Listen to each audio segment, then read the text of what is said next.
बंगाल चुनाव में आपने देखा था ममता बनर्जी का समर्थन करते हुए सोशल एक्टिविस्ट होने के बाद भी मोदी विरोधी क्यों है? मोहित शर्मा, जानना यही है मुझे। काफी चीजों का विरोध आपने किया कि मजदूरों की समस्या को लेकर के या फिर किसानों की समस्या हो, उनमें भी चुनाव का मामला क्या होने वाला? पहली एक आपने बात कही कि सोशल एक्टिविस्ट होने के बावजूद भी आप मोदी विरोधी क्यों हैं?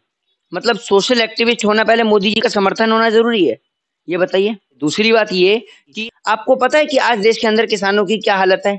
हैं? किसानों पे अत्याचार करते हैं मोदी जी और चीन को देख के लाचार हो जाते हैं। जब बात आती है चीन की तो इनका 56 इंच का सीना टाइम टाइम पुश करने लग जाता है और किसानों को पीटने के लिए एकदम तैयार रहते हैं। आज तक किसान की मांग पूरी नहीं हुई है। किसान अभी भी वापस धरना देने की बात कर रहा है, लेकिन इनके मुंह से आवाज नहीं निकल रही है कि अभी भी मोदी जी वादे को पूरा कर लें। और मैं ये बात पूरे दावे से कहता हूँ, मोदी जी अपने वादों के बिल्कुल भी सच्चे नहीं है। हाँ, शायद यही कारण है कि जसोदा बहन भी उनसे दूर है। अगर मोदी जी ने एक भी वादा पूरा किया होता तो मेरे ख्याल से आज आप इस फ्लैट में बैठ के इंटरव्यू ना लेके बुर्ज खलीफा पे इंटरव्यू ले रहे होते। अगर देश को 100 स्मार्ट सिटी मिल गई होती, अगर देश को लोगों को अगर आज 15-15 लाख रुपए मिल गए होते। सरकार 15-15 लाख की कर्जदार है। सरकार ने सिर्फ लोगों को अगर शुद्ध हिंदी में कहें तो पागल बनाने का काम किया है। ये लोगों के साथ, उनकी भावनाओं के साथ में खिलवाड़ करने का कार्य करती है। मोदी जी का आप एक वादा बता दीजिए। इस बंगाल की भूमि की आप बात कर रहे हैं, उस बंगाल की भूमि को मैं बताया गया था हिंदू खतरे में है। आज अगर यहाँ ममता बनर्जी की सरकार बन गई तो क्या आज बंगाल का हिंदू खतरे से बाहर आ गया?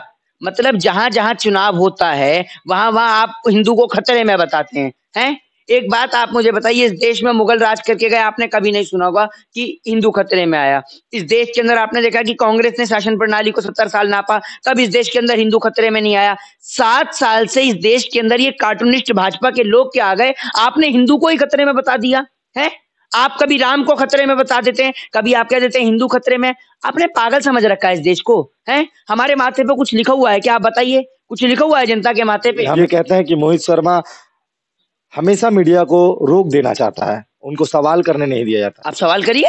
गोदी मीडिया, पेड मीडिया, आपने बहुत कुछ मीडिया को आपने बहुत कुछ कहा। मीडिया को बहुत कुछ कहा है और अभी भी कहेंगे। जिसके ऑनर भारतीय जनता पार्टी के राज्यसभा सांसद सुभाष चंद्रा हैं, जिसके ऑनर अंबानी साहब हैं, जिसके ऑनर अडानी साहब हैं, उस मीडिया को हम लगातार लताड़ते हैं। और आप पत्रकार की बात करते हैं तो अभी आपने देखा नहीं कि पत्रकारिता का किस तरीके से अपमान हुआ? कहाँ पर हुआ? तो मैं अभी बताता हूँ। कॉलर खोल के वो माइक फेंक के जाता है एक व्यक्ति, है बीबीसी जैसे बड़े पत्रकार को आप अपमानित कर रहे हैं। एक जगह आपने देखा कि गौरी लंकेश जैसे पत्रकार की हत्या हो जाती है। एक जगह पत्रकार के पूरे परिवार को कुल्हाड़ी से काट दिया जाता है। और मुझे शर्म इस बात की आती है कि इस देश के चौथा स्तंभ होने के नाते एक पत्रकार दूसरे पत्रकार के लिए आवाज नहीं उठाता और देश की दलाल मीडिया चिल्लाती है ड्रग दो, ड्रग दो, ड्रग दो। लेकिन वही अगर हीरोइन अडानी साहब के पोर्ट पे पाया जाता है तो पत्रकार नहीं चिल्लाते मुझे हीरोइन दो, हीरोइन दो। नेशनल मीडिया तो जनता को पागल बनाने का काम कर रही है। ये तो एक मदारी का डमरू लेकर बैठी हुई है, मदारी का खेल नचाने में लगे हुए हैं। और इसमें एक बंदर की कमी है, क्योंकि बंदर जगह जगह जाके सभाएं कर रहा है, अभी व्यस्त है, इसलिए बंदर जनता के सामने नहीं आ रहा है। बाकी पूरी ये मदारी का खेल जारी है, पूरा मदारी का खेल है ये। आप इसमें 24 घंटे हिंदू मुस्लिम की राजनीति होती है। हिंदू मुस्लिम के नाम पे जनता को पागल बनाने का काम किया जाता है और देश के लोगों को मूर्ख बनाने का काम किया जाता है। असल में 5-5 हजार रुपए में एक दाढ़ी वाला मौलाना बिठाया जाता है और एक तिलक वाला पंडित बिठाया जाता है और जिनको बिठाल के पूरे देश का माहौल खराब किया जाता है। ये बीजेपी का एजेंडा पुराना है। ये एजेंडा इतने कम समय में आप कैसे जाने? क्योंकि हम तो बहुत छोटी उम्र में न्यूज चैनल में जाते थे। आपको दिखाऊं क्या फोटो? कितने उम्र में? उम्र क्या होगा? अब मेरी आपकी उम्र क्या? आप मेरी शादी तो तय नहीं करवाएंगे। अभी आपकी उम्र क्या है? मैं आपको बता देता हूँ, मेरी एज जो है वो 21 है। 21 है और आप बहुत पहले से मीडिया के कॉन्फ्रेंसिंग। बिल्कुल 14 साल की उम्र से। 14 साल की? हाँ जी, हाँ जी। क्या सोच कर आप आगे बढ़े हैं? 14 साल की उम्र में आपने जवाब देना सीख गया। आप मुझे बताइए कि अगर आपकी घर की छत से पानी टपकता है तो क्या आप अपनी घर की छत की इलाज कराते हैं या नहीं कराते? एकदम करेंगे। क्यों कराते हैं? कि वो आपका घर है। ये हमारे लिए, हमारा मुल्क, हमारा वतन हमारे घर से बढ़कर है। और कोई भी व्यक्ति इस वतन में जहर घोलने का काम करेगा तो हम उसका भी इलाज करेंगे, चाहे वो बीजेपी के नेता हो, चाहे वो बीजेपी के मुख्यमंत्री हो, चाहे वो आपके बंगाल के अर्जुन सिंह हो या कोई भी हो, चाहे फिर वो आपके आमी पानी वाला सांप नीचे, आमी अट्टन कोबरा 6 मिथुन चक्रवर्ती हो, सबका इलाज करना जानते हैं हम एक तरफा। ये बात आप समझिए।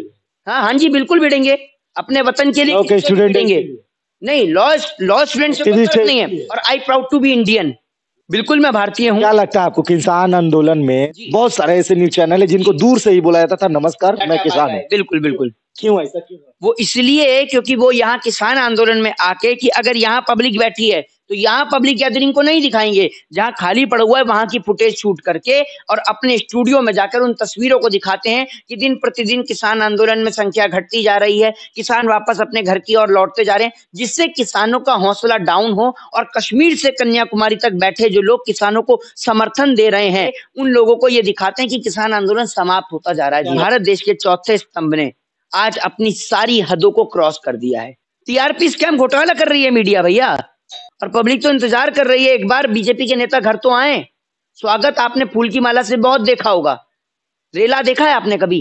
रेला देखना है तो आइए उत्तर प्रदेश, आइए उत्तर प्रदेश, भाजपा के नेताओं का रेला निकल रहा है वहां पर, आइए और शूट करिए, कवरेज करिए और बंगाल के लोगों को भी रेला दिखाइए। पूरा भारत मानता है नरेंद्र मोदी को अपना हीरो, किसको आप अपना हीरो मानते हैं? देखिए, माताजी पिताजी की बात एक अलग है, गॉड की ईश्वर की एक बात अलग है, लेकिन मैं अगर रियल हीरो किसी को मानता हूं तो वो देश के फ्रीडम फाइटर्स, और अगर कोई आज के समय में है तो वो भारत देश के जवान हैं जो सरहद पे खड़े रहकर भारत माँ की हिफाजत करते हैं। भारत देश के वीर सपूत हैं, भारत माँ के जवान हैं, और आज मैं इस देश का दुर्भाग्य समझता हूं जिनको राजनीति का शिकार बनाया जाता है और चंद वोटों के खातिर भारत देश के वीर सपूतों की शहादत करवाई जाती है इस देश के अंदर। अकृत इंटरप्राइज सभी प्रकार के पुराने सामानों का भंडार,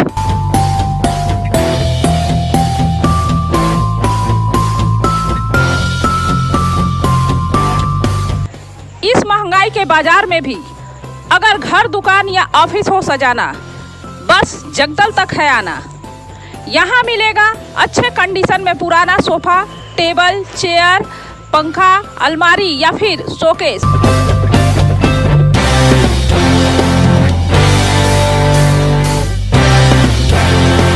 लॉकर बेड से लेकर प्लाई, शीशे व इलेक्ट्रॉनिक के अनेकों सामान, और हाँ, ये सब मिलेगा आपको एकदम सस्ते दामों में।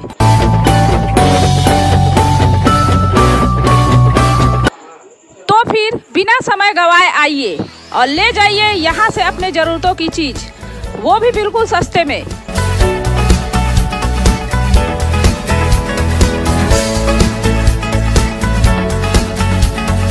याद रहे, अकृत इंटरप्राइज,